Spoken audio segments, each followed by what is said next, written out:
This is the Personal Finance Show.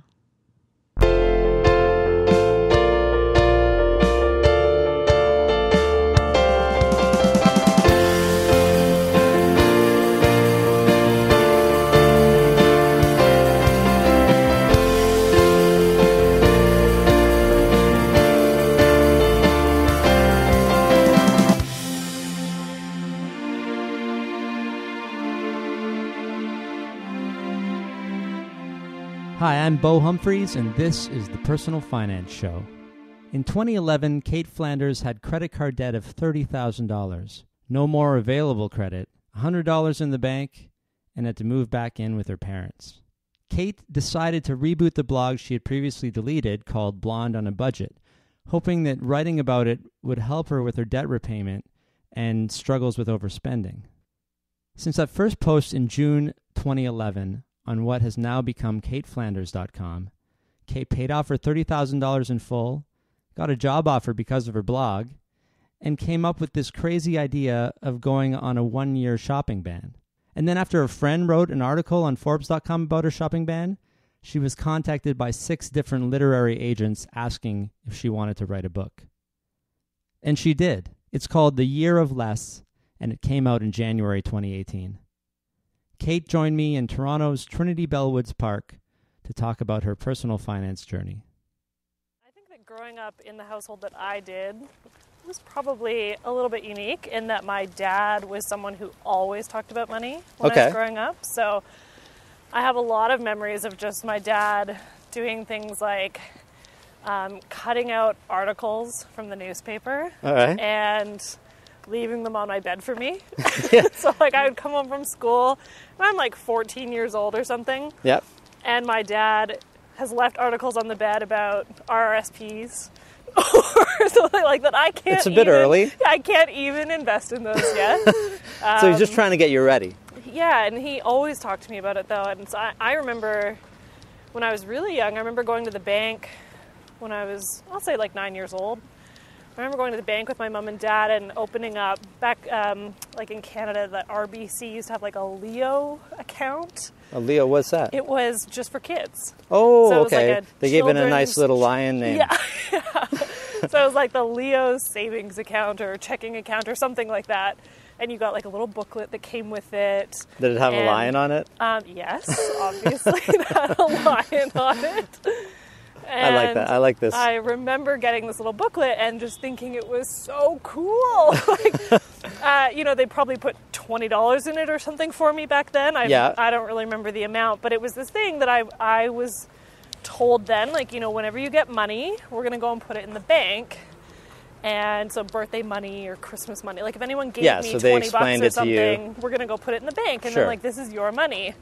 I mean, I loved it when I was 9 and then, I don't know, at some point, I just learned how to spend money, and I stopped caring so much about the saving part. So the Leo was there. Do you remember doing anything else with it? Or, like, when you started making some money, like, I suppose early teens maybe, you got did you have a first job? Yeah, my first job was at New York Fries. Oh, New York Fries. So everybody's done fast food but me.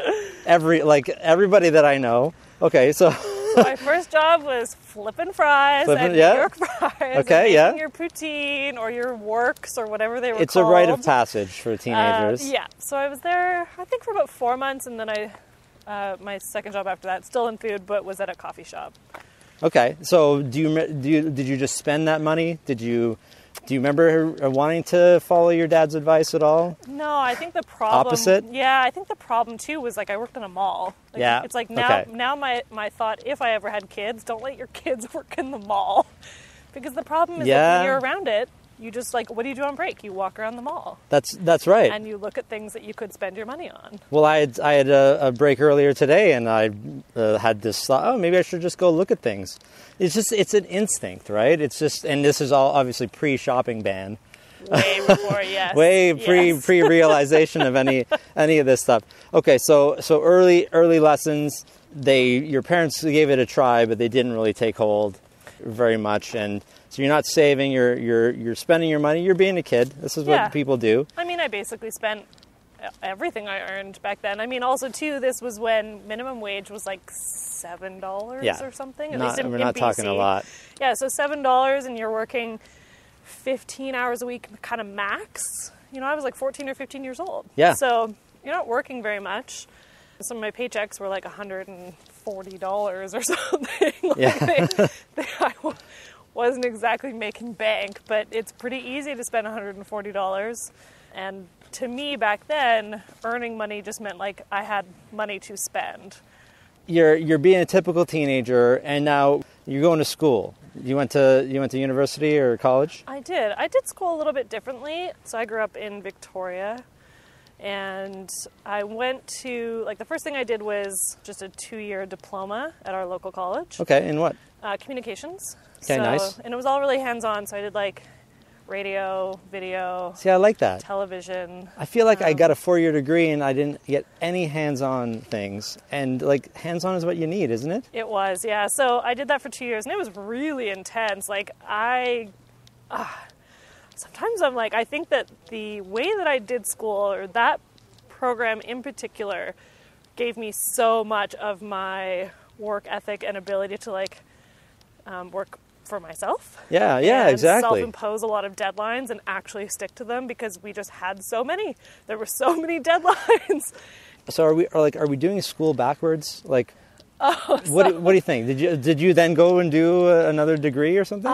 Well, so I did that for 2 years. Yeah. And then I got a job. And part of that also was desktop publishing, graphic design, layout, stuff like that. And that's what I ended up enjoying the most, at least back then. And so only about maybe 3 months out of school, I got a job working for the provincial government, being able to use that skill set. Okay.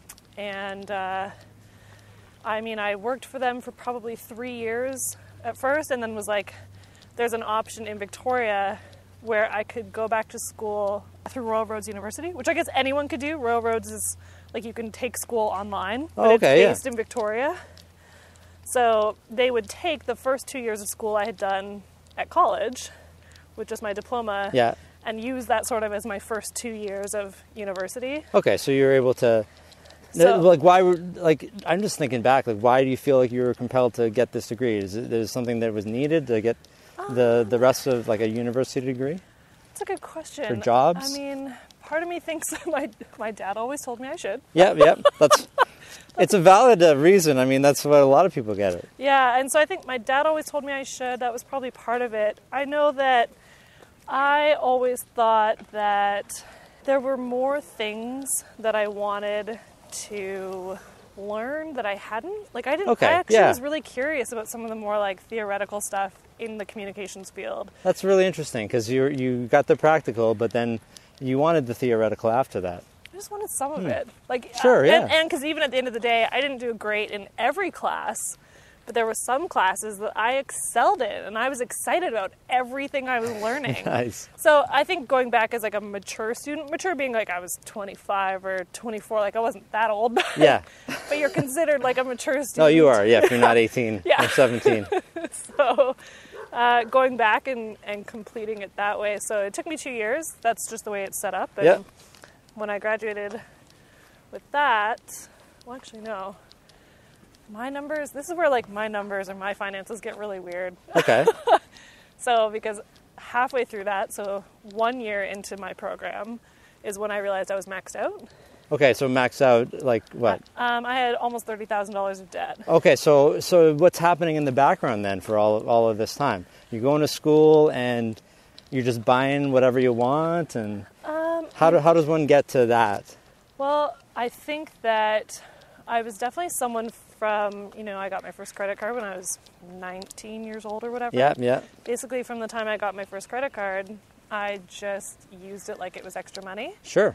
Yeah. So that's what they teach us this, the banks. Yeah, the banks. It's like they basically lie to us and say, Yeah. this is money that you can use, and it's not true. It's not, and so I always used them that way back then. And so I, with my paychecks, with any money I was earning, I was paying my bills, and I would make the minimum payments on my cards or whatever, but I used my credit cards to pay for everything else. So anything I wanted to do, go out, whatever, like, I just swiped for everything. So it was just building up Very slowly, but yeah. Slowly, but you didn't, like, there was no urgency to do anything about it. I always told myself back then that, like, as long as I could afford the minimum payment, then I was fine. Yeah, and right? For years I could. And even to the point when I was maxed out, I could still afford the minimum payment, but I was now maxed out. But $30,000, now I was $40,000 in debt, so if I remember correctly, it's like somewhere between $500 and $1,000 a month in terms of minimum payments. Am I wrong? Or it depends on what kind of credit interest. And yeah, I had some pretty high interest. I think mine were probably about $350 to $400. Still, that's. And wait, yeah, like that's just like credit. Yeah, okay, I also had a car loan, but my payments were really minimal. It was like $117 biweekly. Okay, but still. So like, this is a lot of payments. You can't really get up and go on a journey of self-discovery when you have all these payments. You're basically tethered to whatever income you're getting, right? Oh yeah, there was no. I've never felt more trapped. In my life in that moment, and I mean it's one of those situations where I probably could have called the bank and been like, "Hey, do you want to increase my limit a little bit?" But why do you think you didn't do that? Oh, I was barely comfortable even with the minimums at that point. And I just think I had this feeling of like, this is what I've done, and I don't want more. And so like, I now have to figure this out. So you're in, so $30,000 in debt, you're maxed out, you're finishing university, is that where we were? Yes, so I'm 1 year way through the 2-year program, so yes. Okay, so wow, you're not even in a position to get this, full-time job that's going to pay you more money because you have a degree, technically, which is what's supposed to happen, right? And I'm still working full-time. But you're working full-time on the side. My numbers and things are so weird. Like the way I did school was this program lets you do on the side. You're doing online. Yeah. Okay. Yeah. So I was still working full-time for the government. So I was making at that time probably about $50,000 a year. Okay. Well, that's decent. So I still had income, but I mean, I literally had to earn that money. Yeah. There's you like you said, you felt trapped. There's no freedom. And do you think there was a way other than to prevent this, if we go there for a sec? Do you think if there would have been other resources or people to tell you different things, do you think this just happened because it was going to happen? I do. I mean, I take a lot of responsibility for my debt. I think that not that it's not the responsibility of banks to be teaching us properly. It is. Yeah. But I'm still the one who went and spent money. It's true. I'm still the one who went and said yes to everything. And I'm still the one who, I'm the one who made all of those spending decisions. I think that when I'm talking about sort of, not financial advice even, it's not about that. It's when I look back, one of the things that I am now very aware that I used to do is I think that I used to go and spend money swiping. I used to go and swipe. Yep. But before, especially in the build-up, I would say especially in like the 6 months or so, kind of before I was actually maxed out, I would always have this feeling, like right before you swipe, where I would think like, I probably shouldn't do this. Yeah, so this was like a sort of a normal process for you at a certain point. Yeah, and I'm like, but I knew, it's like, I knew that I shouldn't have been swiping. Like, I'm even feeling it physically, like you feel that little bit of anxiety, and you just don't feel really great about it, but I was still doing it. And I think that if I don't know, I just think I was ignoring it. I think that I was ignoring what I was physically telling myself. I should not be spending this money. I should not be swiping for this thing. Well, yeah. But I was still doing it. This sounds like, being a recovered addict myself, it sounds like something that is along the lines of addiction, or at least self-destructive behavior, right? Like, I know I shouldn't be doing this, but I'm going to do it anyway. I actually might even understand the full consequences of this, but I'm doing it anyway. And a lot of people might be like, well, that doesn't make any sense. And that's kind of what having a problem is like, isn't it? It doesn't make sense. That's yeah, because you do have this little bit of awareness. It's not like you're completely unaware of what's happening. You're like actively choosing. It's kind of the worst. The wrong thing. It's really the worst feeling. I mean, I don't remember if you talked about this in the book, but used to have conversations with myself. Yeah, right? Oh, yeah. So, like, arguments with this other part of yourself. And I don't know if you've never been through it, it might be hard to understand, but it's it's not fun, and most of the time you lose. Sometimes you might win. No, I think did you ever? I felt like I was able to delay things sometimes. We're not going to go gamble tonight. This is not the right day for that. And then the person says, just have a drink or something, and then you'll go gamble. But that you're right. It's ultimately a losing battle, and that's where we're in. So okay, so what did you do about this 30,000 being maxed out? Yeah, what happened? I mean, so again, we're gonna go on a weird timeline here. Yep. So I'm ready for nothing to make any sort of logical timeline sense. Yeah, I'm if you tried to draw the timeline, it would just look very confusing. We'll put it all in the show notes, right? There's going to be nothing in the show notes. Yeah. So that was in 2011. 2011. Okay. I was still working for the government, but I had taken this sort of short-term, we can call it sabbatical, whatever. I took a bit of time off work. Okay. And I attempted to move to Toronto. Okay. And at the time, this is I'm getting close to being maxed out, so I'm having all these feelings of I should not be doing this right now. This is the worst time to be doing this? Yeah, I'm what am I doing? That sounds about right. I had almost no money. I had $3,500 in savings, but now this is the time to change my life completely. Yeah. What is wrong with us sometimes? But no, you knew something had to give. I think does that make sense? Yeah. That's what I'm doing right now is not working. Yeah, and so I took this time off from work. So at the moment, I was not getting paid. I was in Toronto. I blew through. I honestly just say that I drank through my savings in 6 or 8 weeks. Okay, yeah. Because basically all I did in Toronto, I came out here thinking I wanted to get a job in publishing. I had all these romantic ideas of working in the city and working in publishing, but instead I came here and I just partied a lot. Yep. And blew away all my savings. So this is an additional thing, so there's spending, but also the drinking really started to affect the budget too, and that's been kind of going on in the background for a while too, right? For a long time, yeah. So I wanted to make a go of this or whatever, coming out to Toronto. And then, so I'm in Toronto, I drink away my savings, and I am literally within weeks of being maxed out on credit. I knew it at this point. I was so afraid back then to even look at the numbers though. I would never look at my credit card statement in full. Yeah. I was so just in denial about it. I wouldn't even look at the list of transactions, which now I'm always look at all your transactions and see if you actually did them. Well, because you didn't have any action plan at the time, right? So if you're looking at it, what is going to make you feel? It's just going to make you feel like shit. Oh, what am I doing? What am I doing? And I just wasn't ready to face it. Yeah, well, because if we can't face things if there's no plan, because then you're just kind of stuck. You just look at the thing and you'd be like, well, nothing I can do. Might as well go further down the hole, right? Yeah. And so it was in Toronto that I remember, on credit, booked my flight back to Victoria. When I got there, looked at all my full balances, added up the numbers, realized I was within $100 of being maxed out. Oh. And I also had $100 in my checking account. Oh. And I didn't really have an option at that point, so I asked work, can I finish my sabbatical early and come back? And they were like, yeah, of course, but we, they have to process things, and so we can start in 2 or 3 weeks or something. So then you're like, okay, so I'm not getting paid for 6 weeks at this point. So I had to make $100 and $100 on credit last for 6 weeks. No, how? I moved home. Yeah.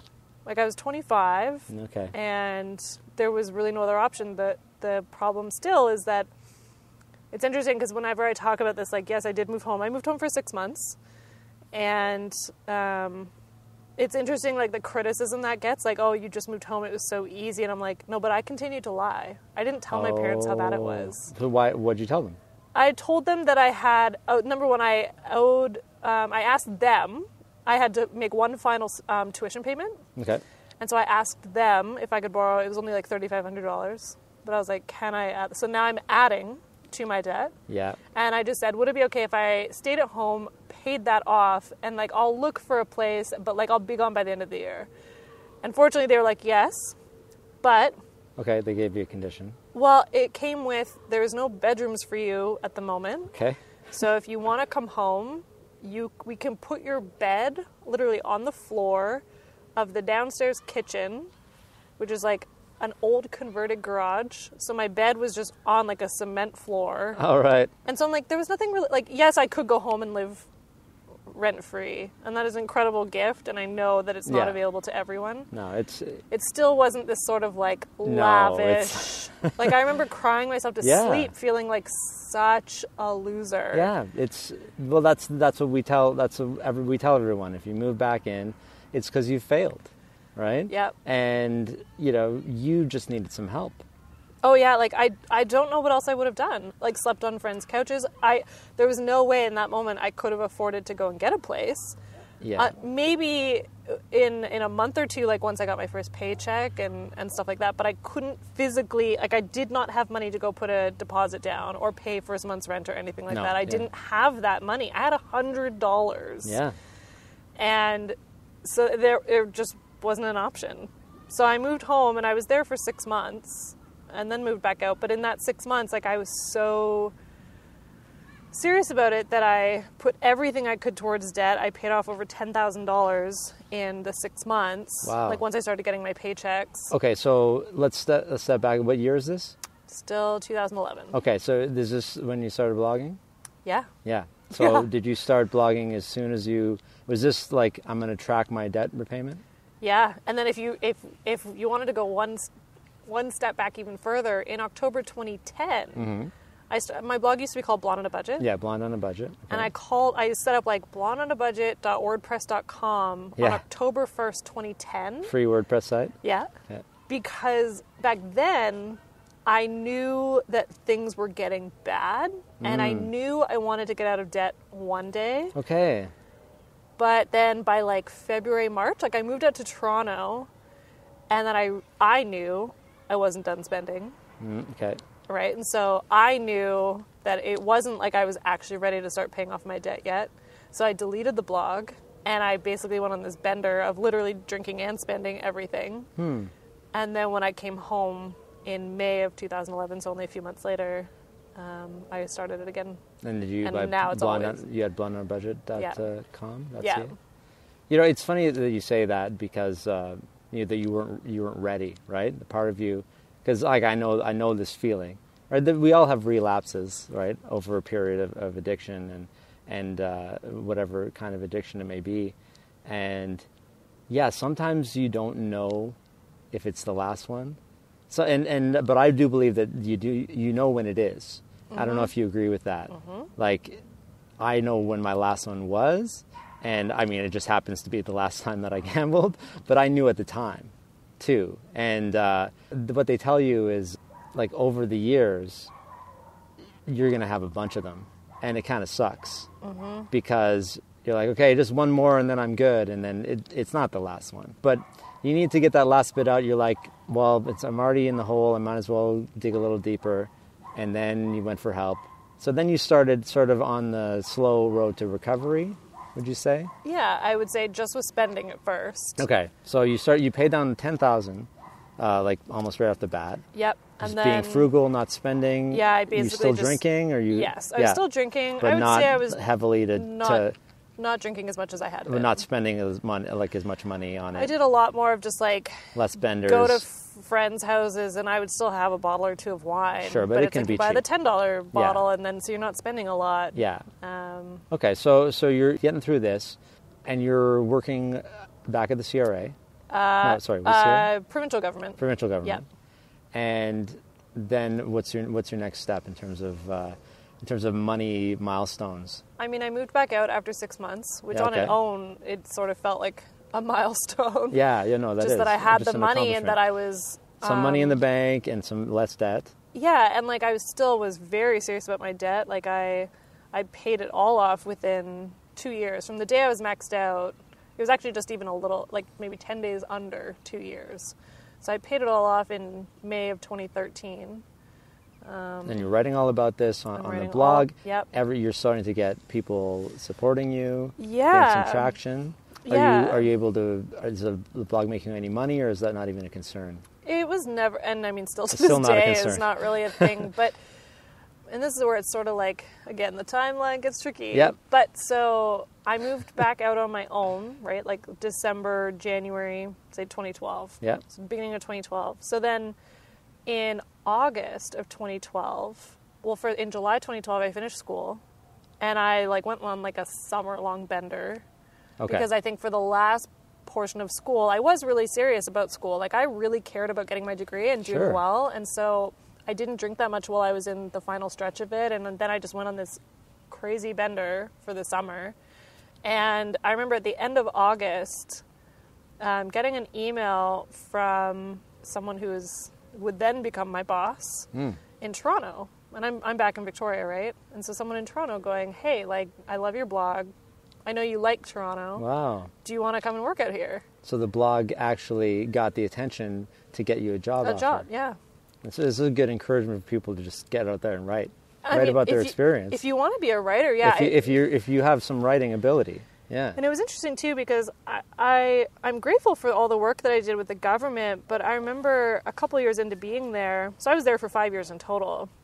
I remember a couple years into it though, just really wishing I could have moved into a communications position where I was actually writing, not just doing the desktop publishing stuff. So but they didn't give you that opportunity. The government goes through hiring freezes and all kinds of, all the cards were stacked against me for it. So for 2 years I was trying and it wasn't happening. And so I guess I was writing as an outlet for just to get out of debt.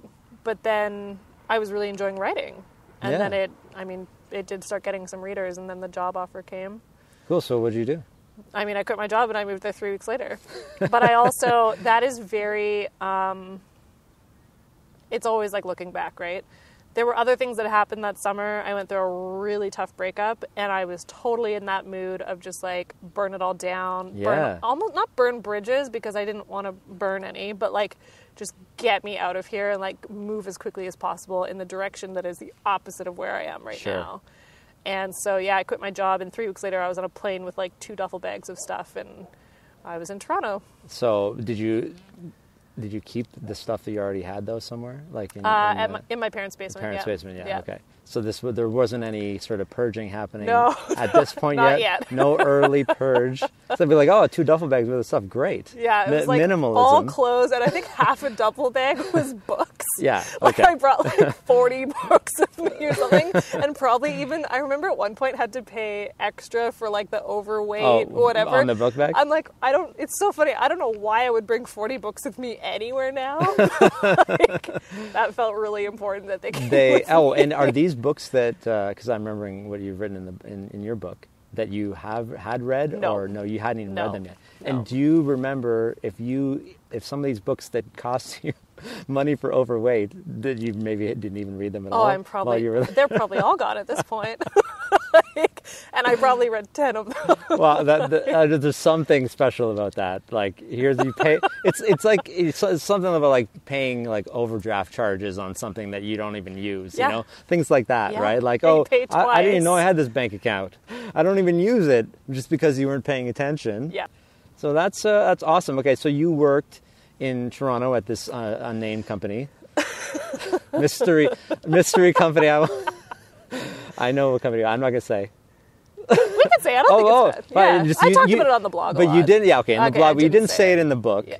Oh yeah. Right. Yeah. And that was a conscious choice for you. Yeah. To not you. I don't remember you naming any names really. I mean, other than friends and family who... Yeah, obviously. They would read, because they had to read and improve it. But a big part of writing the book, or something that was very important to me, was that I didn't tell anyone else's story. Yeah, I like that. Right? You're not qualified. No. And you tell your own story. So I can tell my experience. Yeah. But that doesn't mean that that's even how someone else saw it, or how someone else lived it. If you would have interviewed them and asked for their perspective, that's a different kind of thing. But that's a really good point. So you had that focus all along. The whole time, yeah. So with the company, I don't mind naming. So because I love them and I love the CEO. Well, now everybody wants to know. It's for Rate Hub.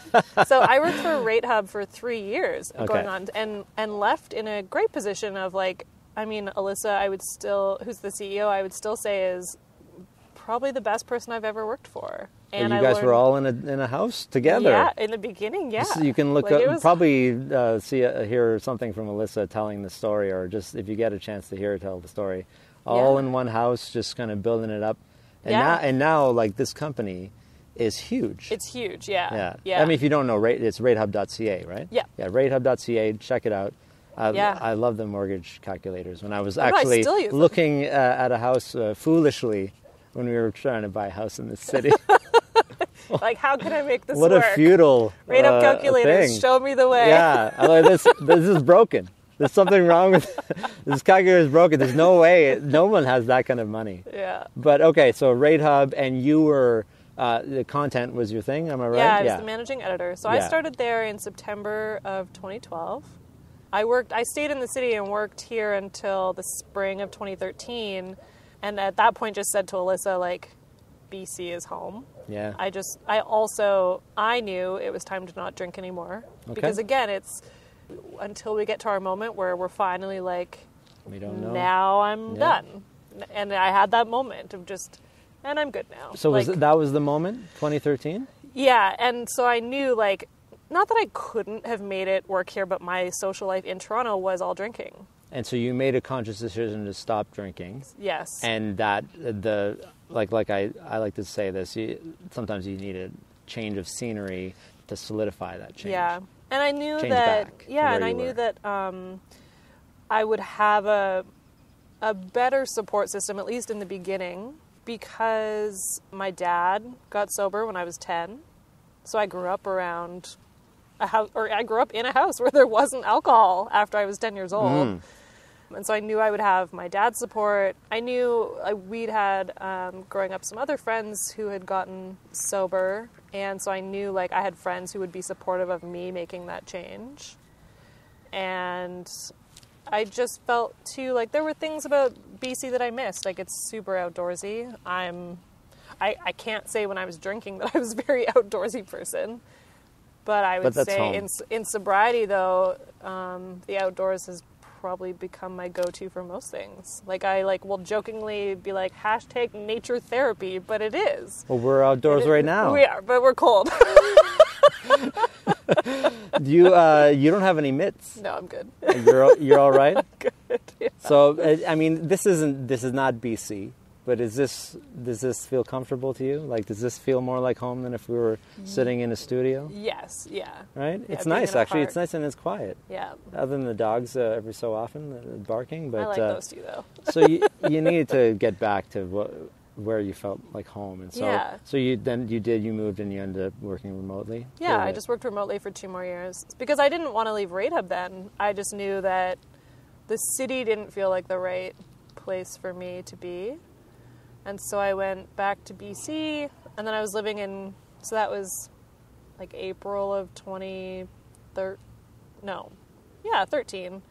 went back to BC, and in May I made the last payment on my debt. Okay, nice. I was going to ask, how are the finances at this point? Yeah. So I mean, even with the move and all these, like, I guess 2 moves, even with all of that, I still stuck to my plans and paid off my debt. That's fantastic. And then what? How did your debt go from then on? Was in terms of the spending ban and all that the stuff? Were you having trouble with debt throughout any of that? Debt didn't creep back in after that. No, it didn't. But I think that.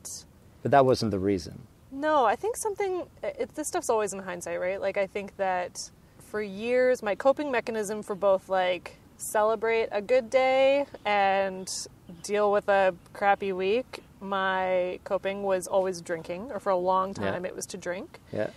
And then it's the hindsight stuff of, like, now it's not that surprising to me that when I couldn't drink, yes, I became debt-free, but my coping mechanism then became spending. So would you spend all the available money that you had? Yeah, pretty much. And so savings was not something that happened for a while. At the beginning of every month, I would say that I wanted to save 20% of my income. Okay. And that should have been so doable, because when I was paying off my debt, now this was not every month, but there were months where I was putting up to 55% of my income towards debt repayment. So 20% should have been easy, especially like, it was a newer position for me, but I was making a bit more money and all this stuff. So I'm like, my lifestyle hadn't really inflated, so it should have been very doable to save 20% of my income.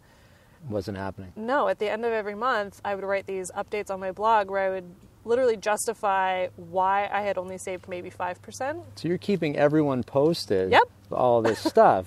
So, I mean, you'd think that would make you achieve the goals. I mean, that's what a lot of people start blogging because they want the accountability. But even then, so that means it was a little bit of a problem, right? Because that wasn't even motivation for you. Yeah, but I think what is great about the fact that I did continue to post it is that at the end of every month, I would have that little feeling of, oh, this doesn't feel good. Yeah. And that little feeling, like, especially when you're announcing it to a whole bunch of people, it was almost that little voice in my head that, like, once a month, for every month, for a year, so for 12 months in a row, I always had that feeling of, like, I'm not actually happy that I'm not saving anything. And I'm also not really happy with all the reasons I'm justifying my spending. Like, I didn't feel that great, and I'm like, I'm spending 95% of my income, let's say, and, like, I'm not really that happy. Like, there has to be something else or some other way to do this. You're right, because that's not always the reaction of people who spend all of their money. Some people spend all their money because they want to and they are happy, and they'll just start over somewhere else, when they're ready. But the fact that you put this out there gave you that awareness that you could have just been in total denial about it if you don't talk to anyone or whatever, right? Or just track in general. Like, I think so much change that I've created in my life has just come from an awareness, which has come from writing it down. Just it doesn't tracking, matter right? if it's for other people. Like, in the beginning, when I was, like, just tracking my spending for the very first time, which was when I was, like, I'm maxed out, I have to start doing something differently. Just tracking my spending created so much awareness. And I would just say to myself, like, internally, it wasn't like I was sitting down answering a list of questions. I just be like, do I even feel good about this? Like, at the end of the week, like, am I happy that I spent money on all these different things? Yeah. And if I didn't feel good, like, you just slowly start to change your spending habits. But it does take time. And so, okay, so you're changing it, you're debt free, but you're still spending, you're doing a whole year and not happy with it. And so am I jumping ahead, or when did the shopping ban come to play? A year after being debt-free, I remember sitting around, again, my family always talks about money. We were sitting in the backyard, like me, my mom and dad, and my brother and sister, who are 8 and 10 years younger than me. And we're all sitting around, and my sister is talking about how she bought some, like, $500 camera, and she's only, like, 20 years old at this time. Okay. On credit, maybe? I do think she paid with cash. Okay, well, that's good. But she was living at home and going to university and was working, like, part-time.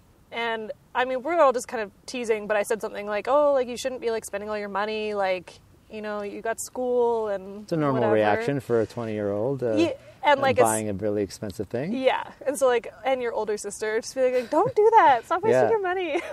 I know better than you. So she made this comment, like, it was almost like she, like, perfectly, I don't know, had been saving this rebuttal, just for me. Oh, it's time. And she's like, yeah, but I save 20% of my income so I can spend my money on whatever I want. I was like, oh! Oh, burn.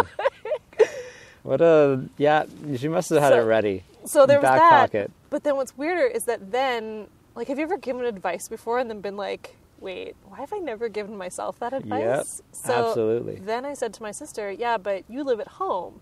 Do you really need 80% of your income, or could you live on less? And then, like, I don't remember what anyone else said after that, because in my head I'm like, oh my God, do I need 95% of my income? You do not. I do not probably need that. Could I live on less? And so, like, from there, just, you're sitting there feeling like a total hypocrite, but then also, like, wow, like, that, it felt really revelatory, and, like, how did I just spew out those words? Where did they come from?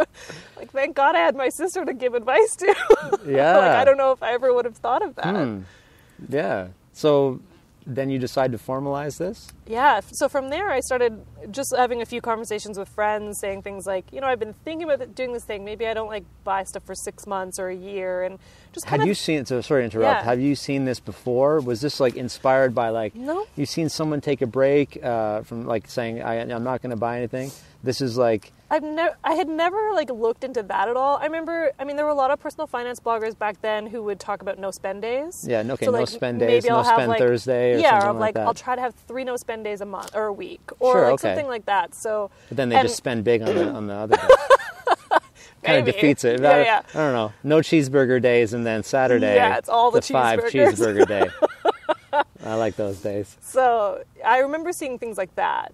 And I used to track those too. Oh my gosh, my blog used to be so boring. I used to just write these weekly spending reports that just listed Monday, Tuesday, Wednesday, Thursday, Friday, Saturday, Sunday, how much I spent each day. Can people go and... Yep. Oh, yeah. It's so it's caitflanders.com now, right? I've thought about deleting them, but then people are no, it's actually good to see sort of where you started from, and even gives people who have never tracked before just an idea of something they could do. So go back to 24 or 14?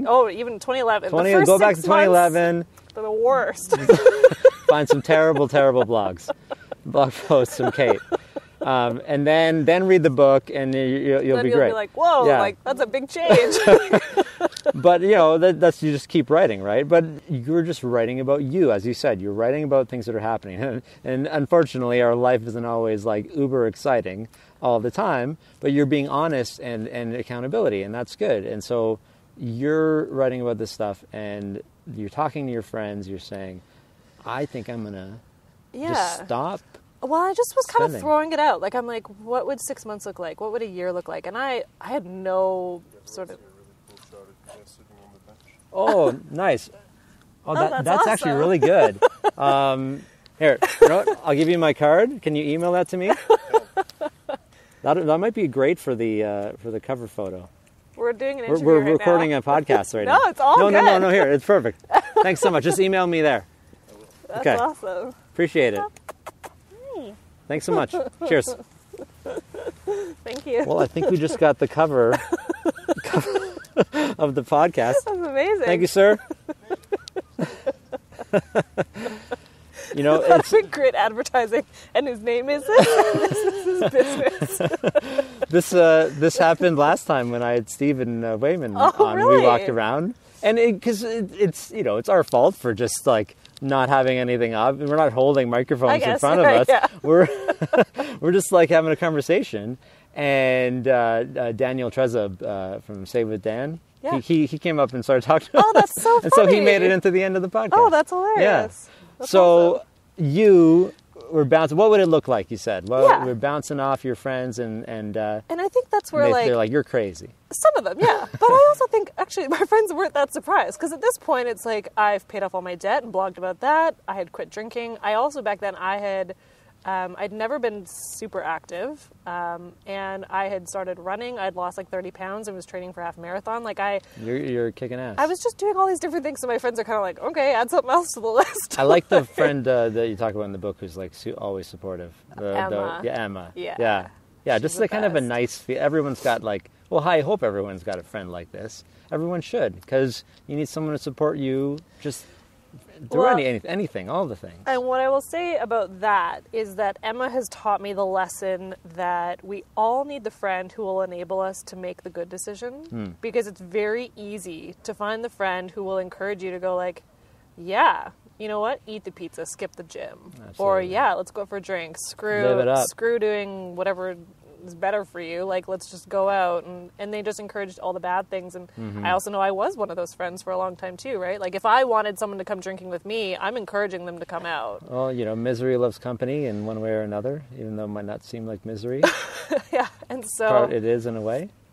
So Emma was the friend who she just really taught me, and also that you are allowed to have the night where you have pizza, and that but that it's this is what we're doing tonight. If that's what you want. Yeah. Though. Not enable the behavior you're trying to stop. Yeah. And so you got enough good reactions. And that probably didn't matter anyway. You're going to do it. You're doing it. But it helps to talk. I think it helps like to talk because you craft it, right? Yeah, you start to think. But I could feel like even in that first conversation that like the intention of the idea was just forming. I'm like, okay, I think I am going to do this. I don't know exactly what it's going to look like yet. But within a couple of weeks, I just sort of like one day wrote down all the rules and like hit publish on the blog. And I had no idea what I'm doing. And you formalize this because you had already been doing this with writing the blog. You're already writing everything down. Yep. So you had to come up with rules to follow, because you could have just started doing this haphazardly. Yeah. But you feel like you needed it for you? I think the accountability part. Yeah. I think it was... It's more important than we think. Yes. And again, it's like, I'm definitely a believer, like, maybe you only need one person to be accountable to. The blog had been such a great tool for me with paying off debt. Like, I remember even making the final payment, I had this huge sense of gratitude for my readers, not because, like, they had paid off any of the debt, but just, like, I felt like they had been along with me, and I was so grateful that they had supported me through that whole time. Yeah. And so, yeah, it was just, like, it was a way for me to be brutally honest and say, like, you know what, guys, for the past year, I have not been saving very much. I'm not feeling that great about it. I want to try something different. So I am going to try this thing where I basically don't buy anything unless I absolutely need it. So like groceries, gas, things like buy things when you absolutely need it. So this is all in the book. Yep. We don't have to get into it and spoil it for everybody. We can spoil it a little bit. But I want people to buy your book. I listened to it. I bought the audio book, and that's much easier for me. It's hard for me to read a book. But listening to it was great. And so you go through it month by month, am I right? Yep. Yeah, so each section is a month? It is, yeah. Yeah, and so, and you get into stories from your life. Basically, you got to the end of this ban, and then you decided to do it again? Yeah, I did it for 2 years. 2 years. And at what point, and I know at some point, it was an article. Was it Forbes? Mm-hmm. So someone wrote about your shopping ban. Yeah. Or the first year? Yeah, when I finished the first year, and this is an interesting story for me even because I never set out to write a book. I never set out to do any of that. And probably 3/4 of the way through the shopping ban the first year, someone I knew through through personal finance connections. I mean, you just over the years you get to know lots of people in the personal finance community. So someone I knew, her name's Laura Shin. She interviewed me just to ask a few questions about J Money, who writes Budgets Are Sexy. Yep. So she was doing a profile on him. She knew we were connected because back then we were working on this site called Rockstar Finance, or I had just started working on it. He had hired you on for content? Yeah. And so she was like, I just think you'd be someone who could answer some questions about what his role kind of is in the community. So we did this short, great little interview, and at the end she was like, hey, and let me know when you're going to be done your thing, and we could do a little feature on it. I'm thinking, especially because it's a friend, that it's like not that big of a deal. Sure, Doesn't feel like that big piece of media or whatever. You're just kind of like, okay, she's written them about other people and now Jay and no biggie.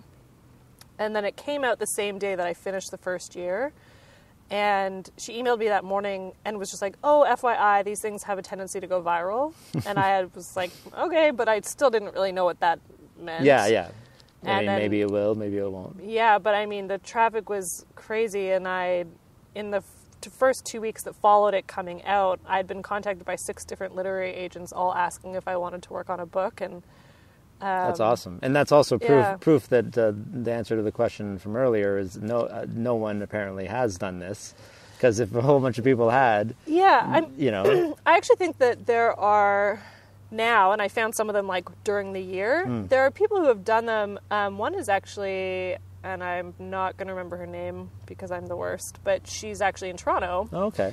But I don't think it's that she bought nothing. Like, it wasn't quite the same. Like, rules are a bit different. Yeah. But she is an illustrator. Okay. And so what she did was kept this amazing journal where anytime she thought about making an impulse purchase, she drew it. Wow, that's so cool. It was really, it's really, really cool to look through. So it wasn't quite the same of, like, not shopping for anything, but just, like, really becoming more conscious about what she was spending her money on. And we'll find her and put a link in the show notes. So no, I mean, like, there's other stuff out there, and And even that year and since then, there have been tons more. And but you had this following, you had it organized, you were tracking it all, in a way. And, it does come down to connections sometimes, doesn't it? Yeah. You were able to tell your story to somebody who was listening and writing. Yeah, it's been so interesting. Like, you were kind of talking about, like, was I blogging ever to, like, make money? Or, like, and I'm like, it's never been about that. It's always, to me, been about community, and not just, like, mine, but, like, what your role is within a community, because we are part of something. Like, we are part of a large group of people who are all doing this thing. It's the same as, like, we could all be coworkers in an office or something, right? And I think that the most important thing for me over the years has been to, like, just maintain really solid relationships with people and just to be a real person. That's good. Real people, they say the best way to, get Twitter followers is to actually talk to people. Social media. Hey, how do I get more social media followers? Be social. Be social on media. It's like, follow me and I'll follow you back, but I'm never going to interact or talk to you. You can follow somebody who follows you back, but then, hey, maybe say hi and not have a robot say hi, and not, just like look at what they're saying and see if you haven't. And then if you're not aligned, then maybe you don't want to be connected with that person, right? And if they love Trump, or anything like that. Yeah, so many eye rolls for that. People follow me and they're like, I love Trump and MAGA. Oh, so many hashtags make America great again. I'm sorry, I can't handle that stuff. Yeah, I like the idea of community. Community first, be real, and the money, it happens, right? If we go money first, it comes off fake, doesn't it? And I'm like, I will say, like, going my route doesn't make you rich. Word of advice? From financially, anyways. Not the first author to say this. Yeah, I'm like, I still wouldn't trade it. But, like, I'll have to work a bit harder to make actual money. But, when you're doing something that you love, the amount of money, everyone's level of success is different, how you measure success. And, I'm pretty happy right now, not making a lot of money. Yeah. It's kind of the way it goes, which kind of sucks, doesn't it? You had a little bit about burnout in the book, right? Yeah. You were working pretty hard for a couple of those years in there. Or a lot of them. Yeah, I mean, it was, again, this is where it's interesting. It was of absolutely no fault to RateHub. It's so interesting as a remote worker for companies in general. You have this feeling like you have to be connected at all times. You get special privilege, right? Yeah. So you got to make up for it. Yeah. But then it's like, at the end of the day, you're still an employee and you can just do your 8 hours and clock out. But you can do less. Yeah. But, like, they don't know. As a remote worker, I just had these feelings of, like, I needed to be online. That meant literally, like, my green light is on, right? Like, I'm available if you need me. As if they were actually watching you. Totally. Right, it was more of a psychological thing, right? But I get it though. I mean, there are places like Amazon where you actually have to be there constantly, and apparently, stab people in the back. But that's another story. But a lot of this is psychological, and it leads to burnout. Working remotely for 2 years, and also even like the way I did my degree, right? Like, and I was saying that I think that the lessons I've learned in both of those things are what have helped me be whatever quote unquote successful is in self-employment. It just makes self-employment easier because I trust myself to get the work done. Yeah. So I learned a lot of good stuff, but it was, working full time. I also think by the end too, I was juggling a lot of freelance, trying to keep up with the blog. And I just got to a point where something had to give. And I think I had done all I could do in my job. And so what gave was quitting. Yeah. So you moved on from RateHub, but you were writing the book at this time?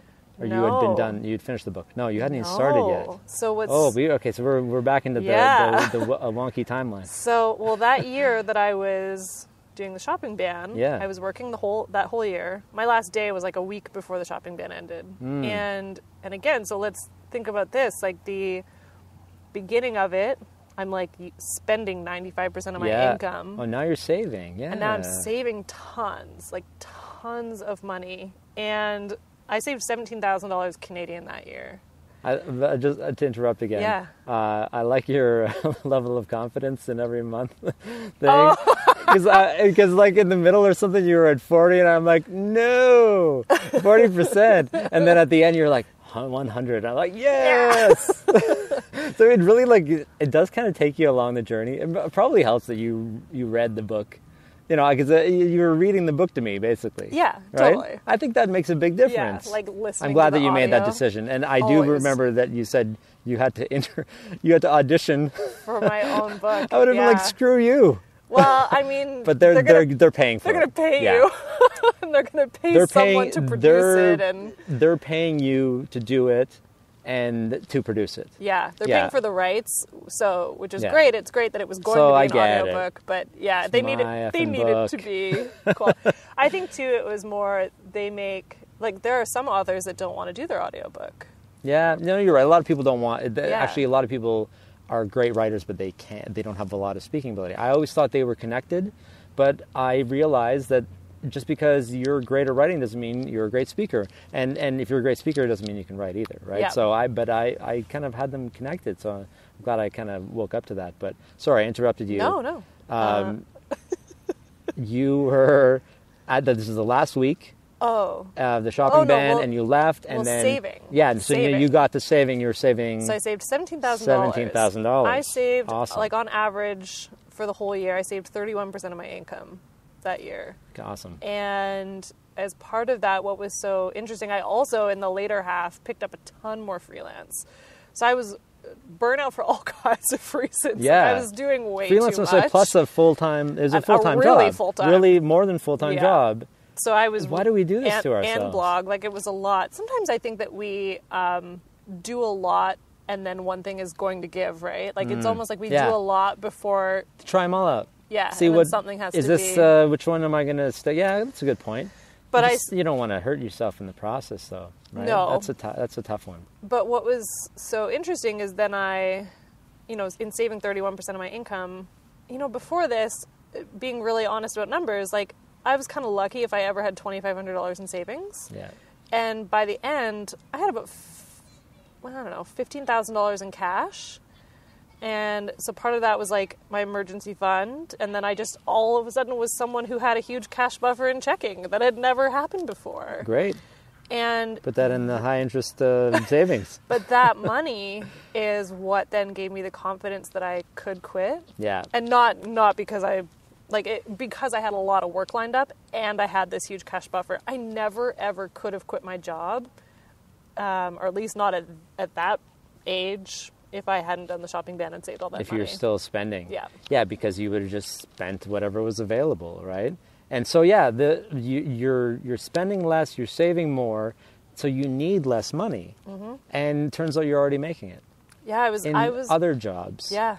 I was making That's awesome. the exact amount of money I needed just for my living expenses. So I needed in freelance to earn more because you have to pay for taxes when you're self-employed. Yes. And you would like to actually also save some money when you're self-employed. But I was earning enough that I could live off of. So that coupled with having a ton of work lined up, I was like, I can make the leap. And my thought back then was if I can just be self-employed for even 6 months, I will be super happy that I made that decision. So you're able to at least make a short-term commitment to not committing to anything. Yeah, and it's been 3 years. That's awesome. So because when you're open, and you can agree with this or not, when you're open to opportunities, then they come. If you're just mm-hmm. oh no, I can't possibly take that on because I'm working overtime, and I don't want to do that one more thing. So other opportunities came up, mm-hmm. including a book. Yeah, because then I finished the shopping. I'd been done my job for 10 days or something, and then the Forbes article came out, and then writing a book became a possibility. So and you were able to sort of scale back on other things to focus on writing the book. Yep. Writing a book is hard, right? It is hard. It sounds really difficult. No matter how experienced a writer you are, we don't grow up writing books. You don't. No. No, but, I mean, you can probably go take a college program for writing books. Totally. But it's not something that you just learn how to do in school. Usually, it's a different kind of thing. And you know, a lot of people say I want to write a book, and sometimes you need help, and right. Sometimes you can do it yourself, but it's you know. But you had a lot of people come to you and say, "We're going to help you through this and give you guidance," right? Yeah, I mean, so having the literary agents approach you, it then becomes a process where you have to pick a literary agent, which is, it was such a gift because as a writer, it's like a dream to have someone say they want to work with you. Yeah. But then it's also really weird when you have no idea. Like, I didn't expect that. And then you're like, I don't know how to pick somebody. Like, what makes a good agent? I don't know answers to these questions. And so it took some time and a lot of conversations with all of them. Life is not linear. This is like, the story of this timeline and everything is literally just like, things don't happen in a linear order. It's up and down, Yeah. and the other lesson is do stuff and tell people, which I like. I stole that from somebody else. Oh, yeah. No, I like that. It's really good, right? Because that's what you did. You decided, you like you said, you didn't write for money. You weren't doing this because you were going to be famous and write a book.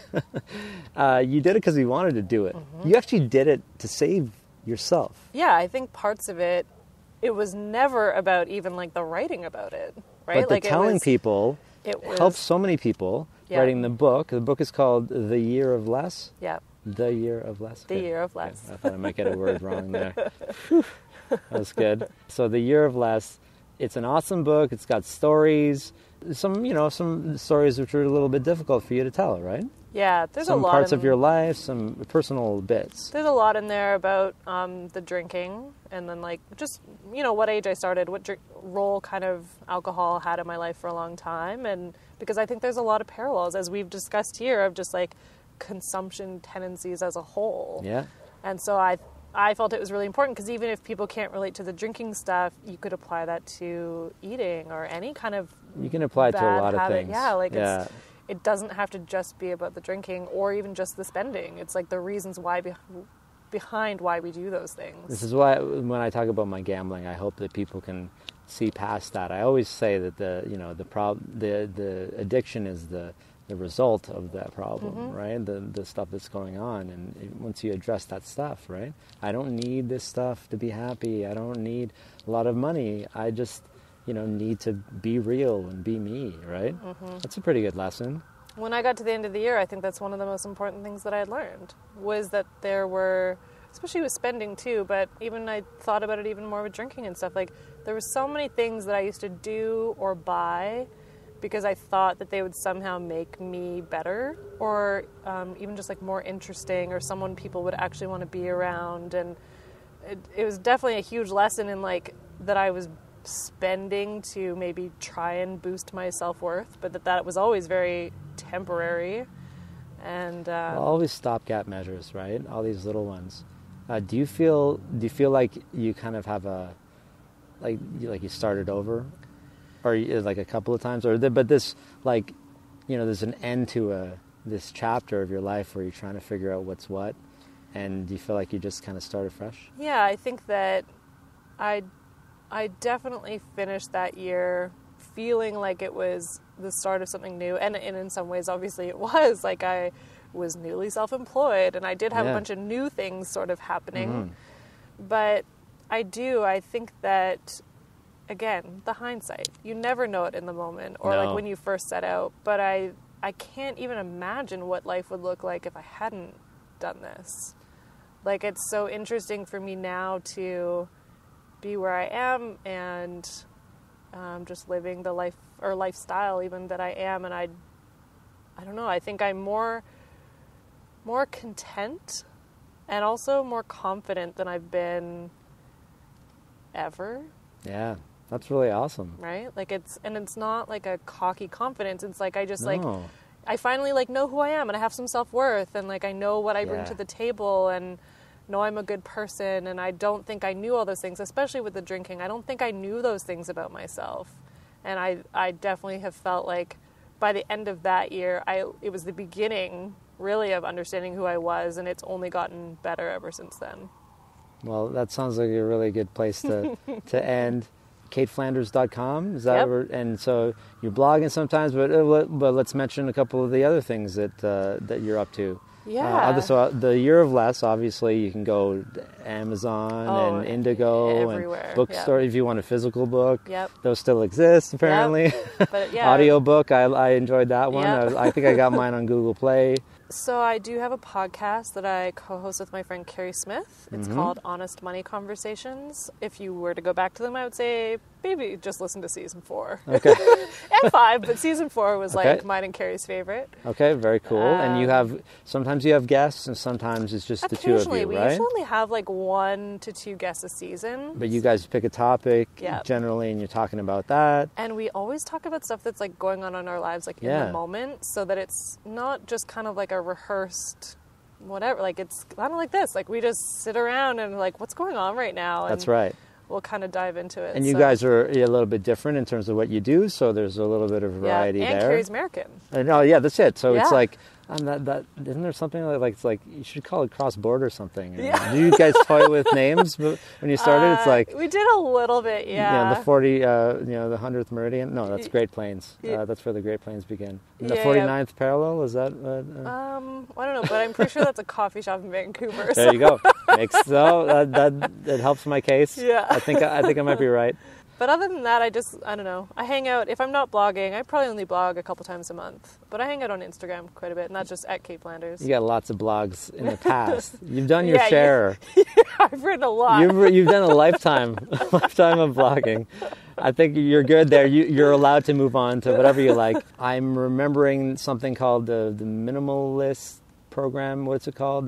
Simple Year. The Simple Year. Yeah, but I will say it won't be open for registration anymore. No. But I do work on it, and it opens up.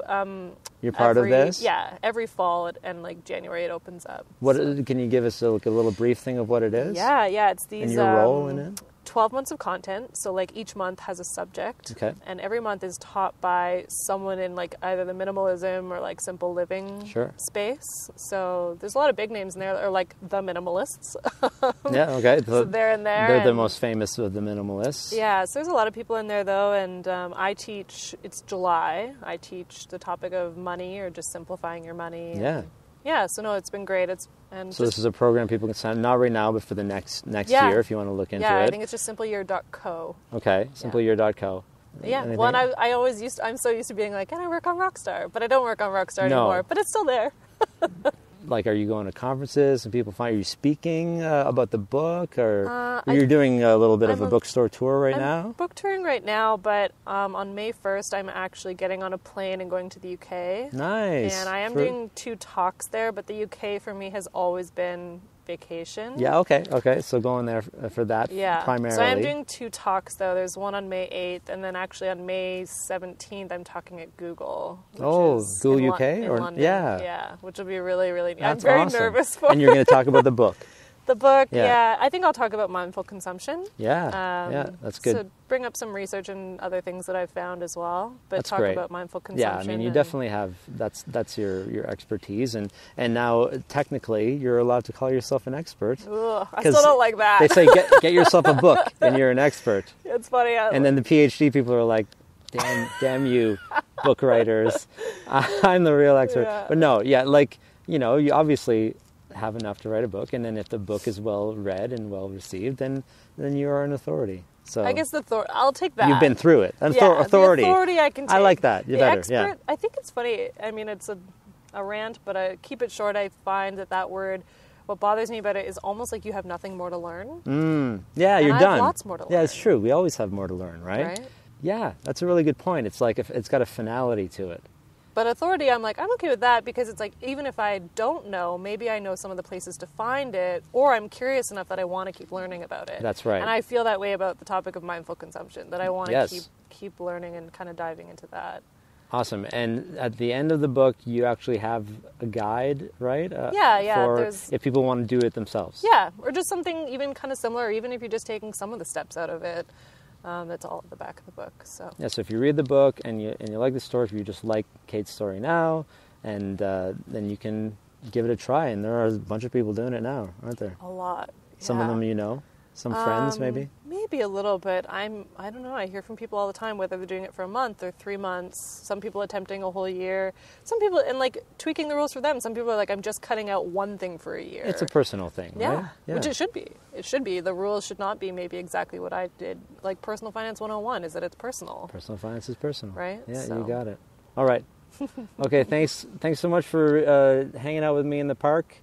It is cold. My hands or my fingers are getting a little numb. I have two pairs of mitts on, and Cait has none. So, I mean, I just embarrassed all of Northern Ontario by saying that. But thanks for being here. Thank you. This is awesome.